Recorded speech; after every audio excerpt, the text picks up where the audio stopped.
The highway is completely blocked and it's been declared a mass casualty event. Dozens of people had to be transported, officials said. This is a developing story and will be continuously updated.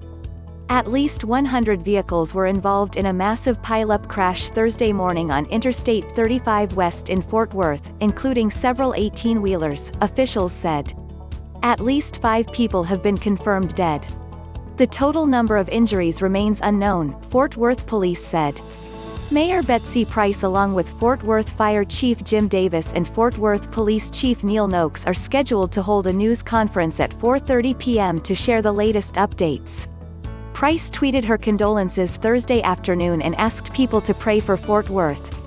"My heart is breaking for our community as we come to learn about the extent of the losses we are experiencing from today's accident," Price wrote.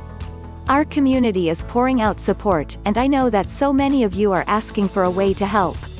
Right now, what Fort Worth needs most is your prayers, for the families, the injured, and the first responders. We will share updates in the coming days with any additional ways to support those in need during this difficult time."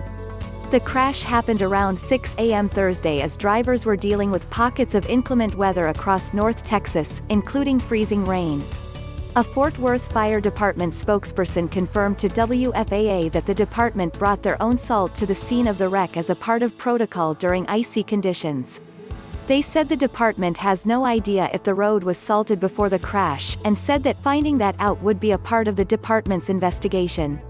A number of people remained trapped hours after the crash happened and patients were still emerging from vehicles at the crash scene as of 8:30 a.m., officials said, with an estimated 36 people needing medical transport. Many of them had serious injuries and several were life-threatening, officials said. Crews were able to take all of the victims they could access and who needed medical treatment to the hospital. An unknown number of people were treated and released at the scene, authorities added.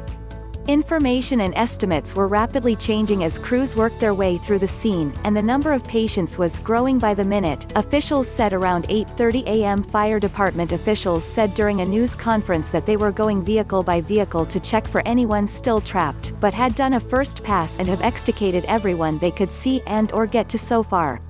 First responders said there are still some cars wedged underneath other vehicles, causing some of the uncertainty around how many causalities there are, but they added there are some fatalities still likely on the scene and it could take some time to reach the bodies.